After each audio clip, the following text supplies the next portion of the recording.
90% हनुमान भक्तों को पता ही नहीं है कि हनुमान जी जिनकी सेवा में रात दिन लगे रहते हैं, उन श्री राम के वंशज राजा रघु की शक्ति से ही भगवान राम ने राक्षस राज रावण को मार पाया था। इस बात का प्रमाण ऋषि वाल्मीकि द्वारा लिखी आनंद रामायण में मिलता है। आनंद रामायण के उत्तरकांड में एक प्रसंग के मुताबिक जब भगवान राम राक्षस रावण को मारकर अयोध्या के राजा बन चुके थे, अयोध्या में उनका शासन विधि पूर्वक चल रहा था, तब एक सुबह राम जी के दरबार में माता सीता, राम जी, हनुमान जी, लक्ष्मण जी सहित पूरा रामा दल मौजूद था।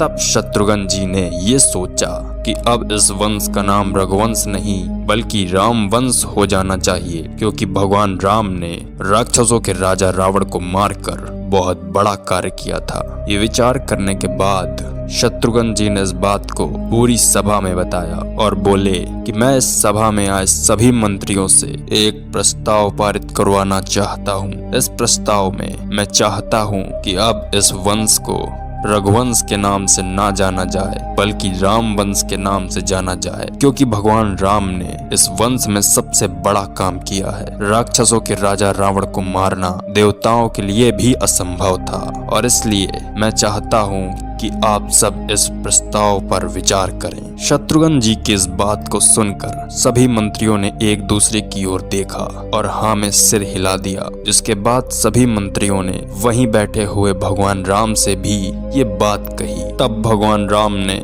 सभी मंत्रियों से कहा, जैसी आपकी इच्छा, पर मैं इस प्रस्ताव को तभी स्वीकार करूंगा जब यहाँ बैठे सभी इस प्रस्ताव को मानेंगे। तो जिस भी व्यक्ति को ये प्रस्ताव अच्छा ना लगे वो मुझे इसका कारण बताए।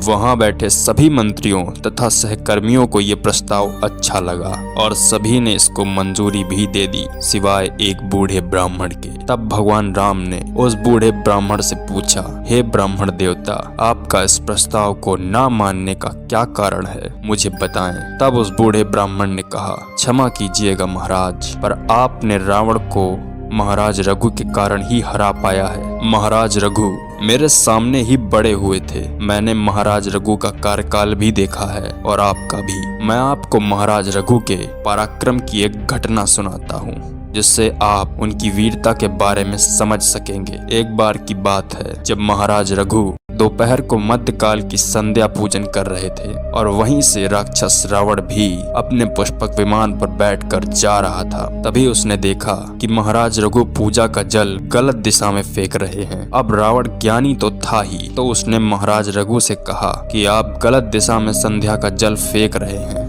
आपको इसे पूर्व दिशा की ओर फेंकना चाहिए। तब महाराज रघु हंसने लगे और रावण से मुस्कुराते हुए बोले कि मैं अपनी प्रजा की रक्षा कर रहा हूँ। मेरी प्रजा में एक अग्निहोत्री ब्राह्मण रहता है और उसकी केवल एक ही गाय है जो इस समय जंगल में घास खा रही है, पर उसे एक शेर मारना चाहता है, इसलिए मैं उस शेर को इस जल से भगा रहा हूँ और उस गाय की रक्षा कर रहा हूँ। रावण को इस बात पर विश्वास नहीं हुआ और तब उसने सच्चाई जानने के लिए अपने पुष्पक विमान से जंगल जाकर देखा, तो उसने देखा कि वास्तव में गाय घास खा रही है और वहीं थोड़ा आगे एक शेर भी मारा पड़ा है। ये घटना देखकर रावण दंग रह गया। उसने सोचा कि इस संसार में मुझसे भी ज्यादा ज्ञानी तो ये महाराज रघु हैं और मैं ऐसा नहीं चाहता, इसलिए मैं इसे मार दूंगा, पर उसके लिए मुझे इससे लड़ना होगा। अब रावण तो बुद्धिमान था ही, वो ये भी जानता था कि मैं एक ब्राह्मण हूँ और महाराज रघु एक क्षत्रिय, और क्षत्रिय संध्या पूजन करने के बाद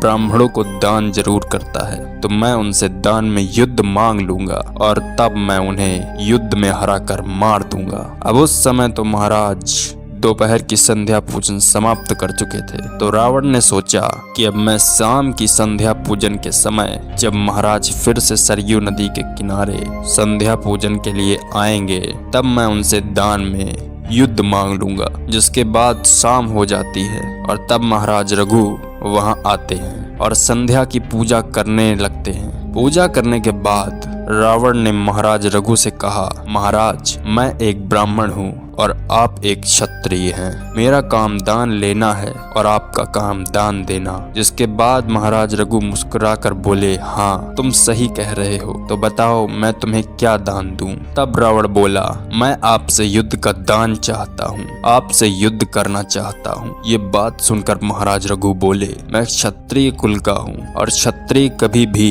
ब्राह्मणों से युद्ध नहीं करते, इसलिए तुम कुछ और मांग लो। पर रावण मानने को तैयार ही नहीं था। जिसके बाद महाराज रघु ने कहा, मैं तुम्हारी टक्करी का योद्धा नहीं हूँ, तुम्हें ये विश्वास दिलाना भी मेरा काम है, इसलिए तुम थोड़ा रुको। इतना कहने के बाद महाराज रघु ने वहीं सरयू नदी के किनारे बालू से लंका का नक्शा बना दिया और रावण को समझाने लगे कि देखो ये तुम्हारी लंका है, यहाँ तुम्हारा महल है, ये तुम्हारी अशोक वाटिका और ये तुम्हारा शस्त्रागार है। रावण ने कहा, हाँ आपने ये नक्शा सही बनाया है। जिसके बाद महाराज रघु ने लंका के शस्त्रागार के नक्शे को हाथ से मिटा दिया और बोले, रावण अब तुम अपनी लंका को देख कर आओ, क्या ये हिस्सा तुम्हारी लंका में अभी भी है या नहीं। जिसके बाद रावण अपने पुष्पक विमान में बैठकर लंका पहुंचा तो उसने देखा कि नक्शे में जिस शस्त्रागार को महाराज रघु ने तोड़ दिया था वो वास्तव में लंका में टूट गया है। ये घटना देखने के बाद रावण घबरा जाता है और वो फिर से महाराज रघु के पास जाता है और उनसे पूछता है कि आपने ये कैसे किया,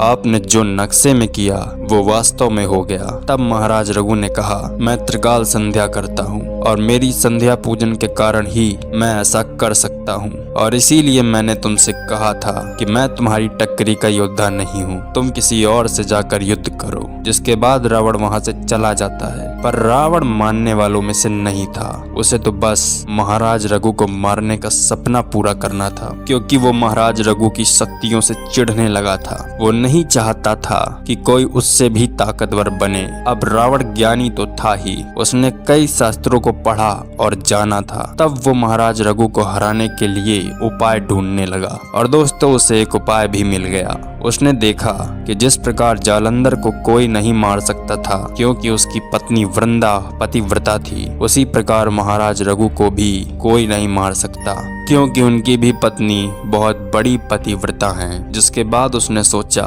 कि अगर मैं उनकी पत्नी का सतीत्व खंडित कर दूं तो मैं महाराज रघु को हरा दूंगा और उसने उनके सतीत्व को खंडित करने की तैयारी भी कर ली। उसने अपना रूप बदलकर महाराज रघु का रूप धारण कर लिया और वो अयोध्या पहुंच गया और इंतजार करने लगा कि कब महाराज रघु महल से बाहर जाएं और वो उनकी पत्नी का सतीत्व खंडित कर दे। महाराज रघु के शाम की पूजा करने का समय हो ही गया था और महाराज रघु पूजा करने भी चले गए। जिसके बाद रावण जो महाराज रघु के रूप में था वो महाराज रघु की पत्नी के महल में चला गया। पर महाराज रघु की पत्नी बहुत बड़ी पतिव्रता थी, वो देखते ही समझ गई कि ये राक्षस रावण है और वो अपनी शक्ति से अदृश्य हो गईं। जिसके बाद रावण भी डर कर वहां से चला गया। पर जब महाराज रघु वापस महल पहुंचे तो उन्होंने देखा कि उनकी पत्नी उदास थीं। तब उन्होंने उनकी उदासी का कारण पूछा। जिसके बाद उनकी पत्नी ने उन्हें बताया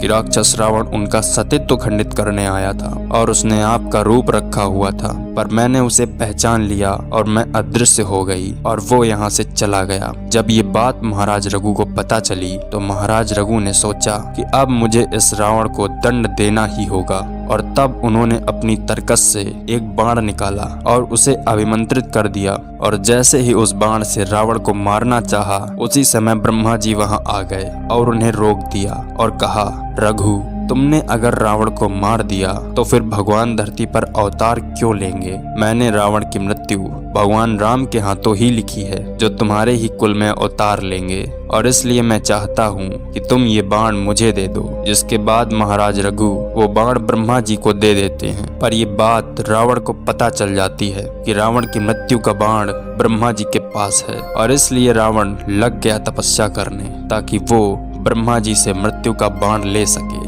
और हुआ भी कुछ ऐसा ही, उसने ब्रह्मा जी को अपनी तपस्या से प्रसन्न कर लिया। जिसके बाद उसने वो मृत्यु बाण भी ब्रह्मा जी से मांग लिया और उसने वो बाण अपनी लंका में एक खंबे में छिपा दिया और उस खंबे को पूजना शुरू कर दिया। इसलिए दोस्तों आपने जरूर सुना होगा कि रावण ने काल को भी अपनी पाटी में बांध रखा था, वो इसीलिए कहा गया था। दोस्तों ये बात केवल रावण और उसकी पत्नी मंदोदरी जानते थे कि वो मृत्यु बाण किस खंबे में है, और विभीषण भी ये बात जानते थे, पर उन्हें खंबे के बारे में पता नहीं था। इसलिए जब राम रावण का युद्ध हो रहा था और रावण का सर कटने के बाद नया सर आ रहा था, तो विभीषण जी ने हनुमान जी को वो मृत्यु बाण लाने को कहा, जिसके बाद हनुमान जी एक ब्राह्मण का रूप बनाकर लंका में मंदोदरी के पास पहुँचे।